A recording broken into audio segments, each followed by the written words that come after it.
আসসালামু আলাইকুম, নার্গিস মজিদ লিমা স্বাগত জানাচ্ছি এনটিভির দেশের খবরে। জনগণের ভাগ্য নিয়ে কেউ ছিনিমিনি করলে জনগণ 5ই আগস্টের মতো জবাব দেবে বলে হুঁশিয়ার করেছেন প্রধানমন্ত্রী তারেক রহমান। তিনি বলেন, জুলাই সনদ ও গণভোটের রায় নিয়ে জনগণকে বিভ্রান্ত করে যারা রাজনৈতিক ফায়দা হাসিল করতে চায় তাদের থেকে সতর্ক থাকতে হবে। যশোরের শার্শা উপজেলার উলাশী খাল খনন উদ্বোধন করে তিনি এসব কথা বলেন। পরে যশোরে 500 শয্যা বিশিষ্ট মেডিকেল কলেজ হাসপাতালের নির্মাণ কাজের উদ্বোধন করেন প্রধানমন্ত্রী। ফরিদ আহমেদ ভুইয়ার ক্যামেরায় হাসান মাহমুদের রিপোর্ট। দখলে দূষণে মৃত প্রায় প্রান্তিক জনপদের খালগুলোতে প্রাণ ফেরাতে এক সরকার প্রধানের নিরন্তর অভিযাত্রা। পিতার মতো হাতে কোদাল তুলে নেওয়া পুত্র পিতার পদাঙ্কই শুধু অনুসরণ করছেন না, জনগণকে দেয়া তার প্রতিশ্রুতি বাস্তবায়নের পথেও হাঁটছেন বীর দর্পে। যশোরের শার্শা উপজেলার উলসী যদুনাথপুর 4 কিলোমিটার খাল খননের উদ্বোধন করে সমবেত সমাবেশে প্রধানমন্ত্রী তারেক রহমান বলেন, কেউ যদি বিভ্রান্তির রাজনীতি করে দেশে বিশৃঙ্খলা সৃষ্টি করে মানুষ তার জবাব দেবে। যারা গণভোটের রায়কে ভিন্ন খাতে প্রবাহিত করতে চায়, যারা জুলাই সনদের অর্থ ভিন্নভাবে তাদের নিজেদের রাজনৈতিক স্বার্থ হাসিলের জন্য উপস্থাপন করতে চায়, এরা বিশৃঙ্খলা সৃষ্টি করতে চায়, যাতে করে জনগণের কর্মসূচি ব্যাহত না হয়, সেই জন্য জনগণকে সতর্ক থাকতে হবে। এই দেশের মানুষ 1971 সালে যুদ্ধ করে, অস্ত্র হাতে যুদ্ধ করে এই দেশকে ছিনিয়ে নিয়ে এসেছিল, দেশের স্বাধীনতাকে ছিনিয়ে নিয়ে এসেছিল। এই দেশের মানুষ 90-এ স্বৈরাচারের পতন করেছে। এই দেশের মানুষ 2024 সালের 5ই আগস্ট ফ্যাসিবাদের পতন করেছে। কাজে এই দেশের মানুষ আবারও নিজের দেশকে গড়ে তুলতে প্রতিশ্রুতিবদ্ধ। জুলাই সনদ গণভোট নিয়ে একটি গোষ্ঠী মানুষকে বিভ্রান্ত করছে উল্লেখ করে তারেক রহমান মধ্যপ্রাচ্য যুদ্ধ পরিস্থিতিতে সৃষ্ট সংকট মোকাবেলায় সবাইকে ধৈর্য ধরার আহ্বান জানান। দেশের সম্পদ একদিকে যেরকম গত 17 বছর লুটপাট হয়ে গেছে, একইভাবে মধ্যপ্রাচ্যে যে যুদ্ধ পরিস্থিতি বা যুদ্ধ চলছে তার কারণে এই যে তেলের দাম বেড়ে যাওয়াতে আমাদেরকে বাড়তি অর্থে এই জ্বালানি কিনতে হচ্ছে, সেই জন্য এই অর্থনীতির উপর একটু চাপ পড়ছে। কিন্তু আমরা যদি সকলে ধৈর্য ধারণ করে সরকার পর্যায়ক্রমিকভাবে এলাকার সহ দেশের মানুষের সমস্যার সমাধান ইনশাআল্লাহ করবে। তারেক রহমান বলেন, কৃষক কার্ড, ফ্যামিলি কার্ড সহ মানুষের জন্য বিভিন্ন কর্মসূচি বাস্তবায়ন করছে তার সরকার। মা বোনদের একটি ব্যাপারে খুব কষ্ট হয়, রান্না বাড়ির ব্যাপারে কষ্ট হয়। মায়েদের কাছে আমরা যেরকম ফ্যামিলি কার্ড পৌঁছে দিচ্ছি, সেরকম আরেকটি কার্ড দিতে চাই, সেটি হবে এলপিজি কার্ড, এলপিজি গ্যাস। 1976 সালে যে খাল খনন করেছিলেন শহীদ প্রেসিডেন্ট জিয়াউর রহমান, যে খাল জিয়া খাল নামে পরিচিত, সেই খাল পুনঃখনন করলেন পুত্র তারেক রহমান, হাঁটলেন পিতার পদাঙ্ক অনুসরণ করে। এই খাল খননের পরে এই অঞ্চলের মানুষ যেমন সুবিধা পাবে, তেমনি কৃষি এবং অর্থনীতি নির্ভর গ্রামীণ জনপদের উন্নতি হবে, এমনটাই মনে করছেন এখানকার মানুষ। এরপর মানুষের অভিবাদন গ্রহণ করতে করতে শার্শা থেকে যশোর পৌঁছে যশোর মেডিকেল কলেজ হাসপাতালের ভিত্তিপ্রস্তর স্থাপন করেন তারেক রহমান। সেখানে সুধী সমাবেশে প্রধানমন্ত্রী বলেন, দেশকে এগিয়ে নিতে প্রয়োজন সুস্থ জাতি। আমাদের লক্ষ্যটা হচ্ছে কত দ্রুত মানুষের কাছে চিকিৎসা সেবা পৌঁছে দেওয়া। আমাদের সরকারের লক্ষ্যটা হচ্ছে যে মানুষকে অসুস্থ হওয়া থেকে দূরে রাখা। আমাদের লক্ষ্যটা হচ্ছে মানুষকে সচেতন করে গড়ে তোলা। এরপর যশোর ইনস্টিটিউট পাবলিক লাইব্রেরি পরিদর্শন করেন প্রধানমন্ত্রী তারেক রহমান। Hasan Mahmud, NTV news, Jessore. প্রধানমন্ত্রীর কর্মসূচি নিয়ে আরো জানতে যাচ্ছি যশোরে, সেখানে আছেন স্পেশাল করেসপন্ডেন্ট হাসান মাহমুদ। হাসান, প্রধানমন্ত্রীর কর্মসূচি বিষয়ে আর কি তথ্য আছে আপনার কাছে? হ্যাঁ, এখানে প্রধানমন্ত্রী তারেক রহমান উপস্থিত আছেন জনসভায়। এটা হচ্ছে যশোর ঈদগাহ মাঠের জনসভায় এবং তিনি কিছুক্ষণ আগেই সার্কিট হাউস থেকে এখানে এসেছেন এবং এখানকার স্থানীয় নেতারা, বিশেষ করে এখন বক্তব্য দিচ্ছেন যশোরের স্থানীয় নেতা এবং জ্বালানি ও খনিজ সম্পদ প্রতিমন্ত্রী অনিন্দ অমিত, তিনি বক্তৃতা দিচ্ছেন। এরপরেই আসলে আরও কয়েকজন বক্তা রয়েছে, এখানে পানি সম্পদ মন্ত্রী রয়েছেন।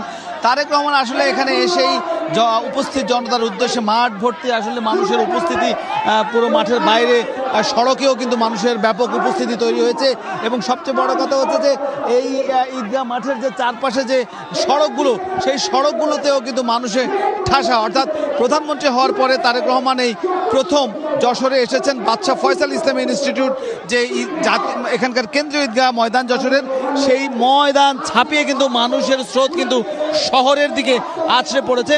এবং এর আগে তারেক রহমান যশোর মেডিকেল কলেজ এখানে উদ্বোধন করেছেন।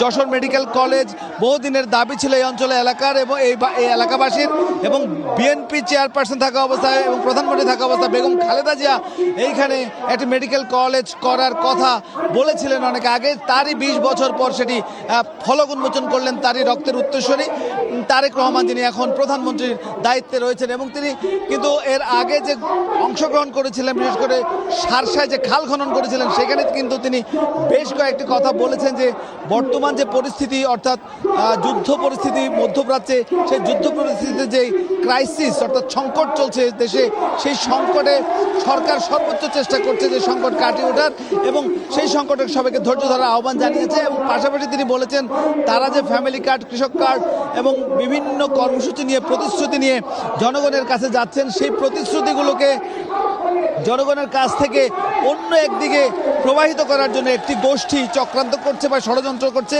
এবং গণভোটের রায় এবং জুলাই সনদের বিষয়টি নিয়ে তারা আন্দোলন করার চেষ্টা করছে। তো সব মিলিয়ে এখানে আমরা কিছুক্ষণ পরেই তারেক রহমান এখানে বক্তৃতা করবেন, তার আগে আরও কয়েকজন নেতা বক্তৃতা করবেন। জানছিলাম প্রধানমন্ত্রীর জনসভায় বক্তব্যের খবর। নারায়ণগঞ্জে ওয়ার্ড কাউন্সিলর নজরুল আর আইনজীবী চন্দন সরকার সহ 7 জনকে অপহরণ ও হত্যার পর লাশ গুমের ঘটনার 1 যুগ আজ। এই ঘটনার মামলার রায় দ্রুত কার্যকর করার দাবিতে মানববন্ধন করেছে জেলা আইনজীবী সমিতি ও নিহতদের স্বজন ও এলাকাবাসী। নারায়ণগঞ্জ জেলা আইনজীবী সমিতির ভবনের সামনে সকাল 10টা থেকে 12টা পর্যন্ত এই মানববন্ধন অনুষ্ঠিত হয়। একই সময় ঢাকা, চট্টগ্রাম, ঢাকা, সিলেট মহাসড়কের সিদ্ধিরগঞ্জের সানারপাড় এলাকায় মানববন্ধন করেন নিহতের স্বজনরা। মানববন্ধনে নিহতের স্বজনরা দ্রুত রায় কার্যকর করার দাবি জানান। মানববন্ধনে মামলার বাদী পক্ষের আইনজীবী এবং নারায়ণগঞ্জ সিটি কর্পোরেশনের প্রশাসক অ্যাডভোকেট সাখাওয়াত হোসেন খান বলেন, এই সরকার এই হত্যাকাণ্ডের বিচার দ্রুত সম্পন্ন হবে।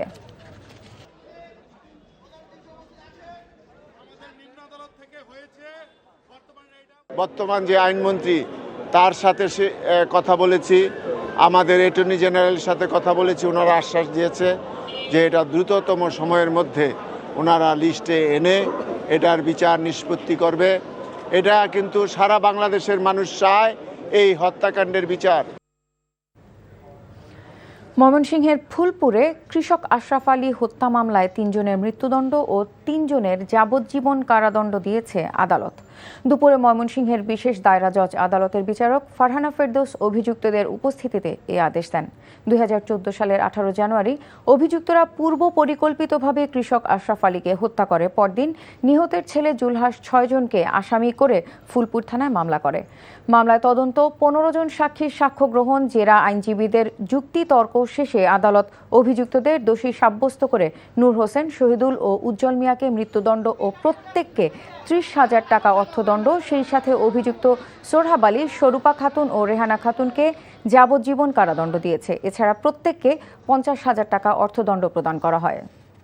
জেলখাটা কেমন, এমন কৌতূহল থেকেই নারায়ণগঞ্জের ফতুল্লায় 11 বছর বয়সী শিশু হোসাইনকে হত্যা করেছে তারই সমবয়সী 6 জনের একটি দল।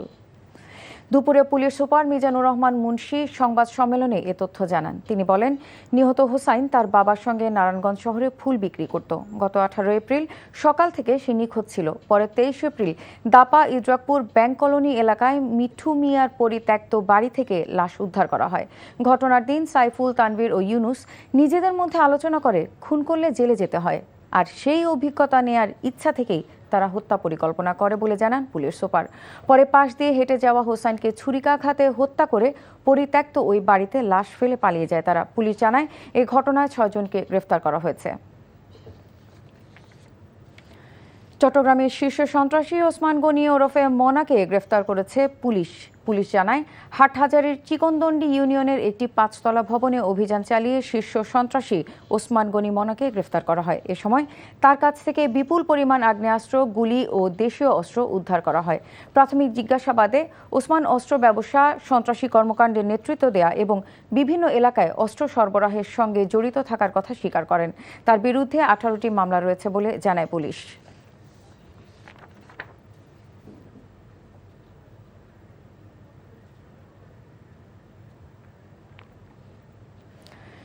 পার্বত্য চট্টগ্রাম বিষয়ক মন্ত্রণালয়ের মন্ত্রী দীপেন দেওয়ান বলেছেন, নির্বাচনী ওয়াদা অনুযায়ী সবার জন্য স্বাস্থ্যসেবা নিশ্চিত করতে কাজ করছে সরকার। দুপুরে রাঙামাটি জেনারেল হাসপাতালের 250 শয্যার নবনির্মিত ভবন উদ্বোধনী অনুষ্ঠানে তিনি এসব কথা বলেন।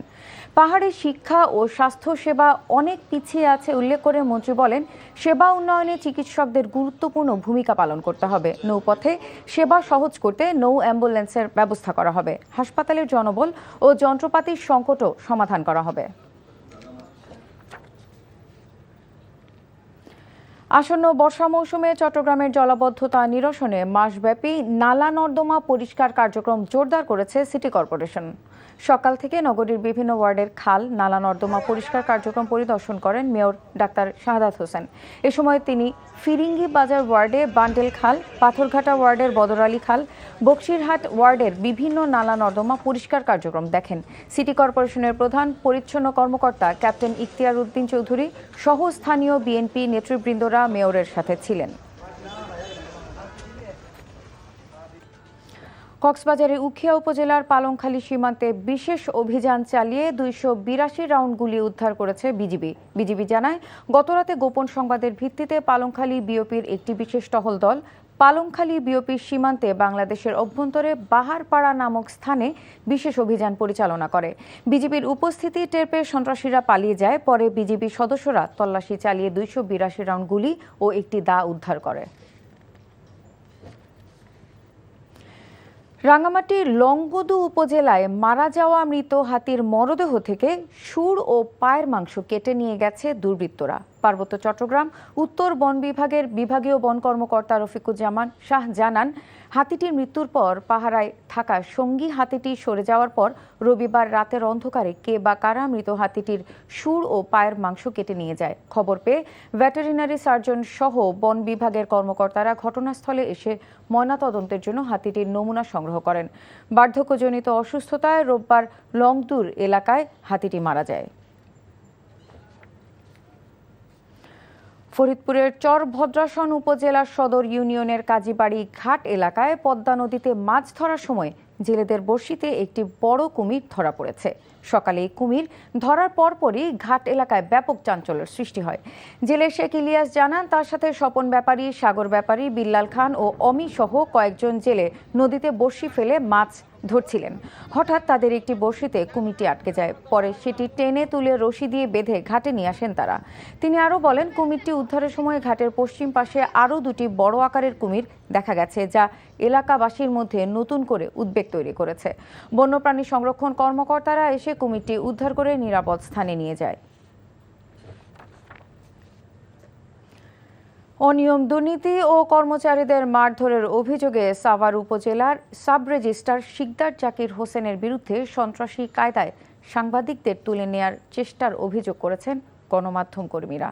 সম্প্রতি দেশ টিভি সহ বেশ কয়েকটি গণমাধ্যমে সাব রেজিস্ট্রার সর্দার জাকির হোসেনের অনিয়ম, দুর্নীতি এবং অবৈধ সম্পদের বিষয়ে প্রতিবেদন প্রকাশ হয়। গণমাধ্যম কর্মীদের অভিযোগ, এ সংক্রান্ত খবর সংগ্রহ করার জন্য সোমবার দুপুরে দেশ টিভির সাংবাদিক দেওয়ান ইমন সহ গণমাধ্যম কর্মীরা সাব রেজিস্ট্রি অফিসের কাছে গেলে অফিস থেকে বের হয়ে ওই কর্মকর্তা তেড়ে আসেন। এ সময় তিনি দেশ টিভির সাংবাদিককে তুলে নেওয়ার চেষ্টা চালান। সাভার উপজেলা নির্বাহী কর্মকর্তা সাইফুল ইসলাম জানান, খোঁজখবর নিয়ে এই ব্যাপারে প্রয়োজনীয় ব্যবস্থা নেওয়া হবে। রাজশাহী জেলা মোটর শ্রমিক ইউনিয়নের সাধারণ শ্রমিকদের উপর সন্ত্রাসী হামলার প্রতিবাদে মানববন্ধন কর্মসূচি পালিত হয়েছে। সকালে নগরীর ভদ্রা মোড়ে এই কর্মসূচি পালিত হয়। এ সময় পরিবহন শ্রমিক নেতারা অবিলম্বে জেলা মোটর শ্রমিক ইউনিয়নের নির্বাচন দাবি করেন। মানববন্ধন চলাকালে বক্তারা অভিযোগ করেন, আওয়ামী লীগের দোসর হিসেবে পরিচিত শ্রমিক নেতা রফিকুল ইসলাম পাখির নেতৃত্বে গত 23 এপ্রিল বহিরাগত সন্ত্রাসীরা রাজশাহী বাস টার্মিনালে সাধারণ শ্রমিকদের উপর হামলা চালায়। এ সময় তার গুলি ছোড়ে এবং ককটেল বিস্ফোরণ ঘটিয়ে শ্রমিকদের মধ্যে আতঙ্ক সৃষ্টি করে। ঘটনার পর থেকে শ্রমিকরা নিরাপত্তাহীনতায় ভুগছে।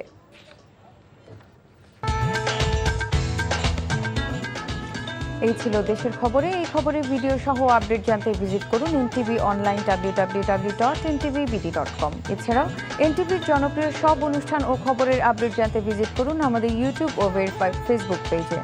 6টা ইভিনিং নিউজ দেখার আমন্ত্রণ রইল। ধন্যবাদ সবাইকে।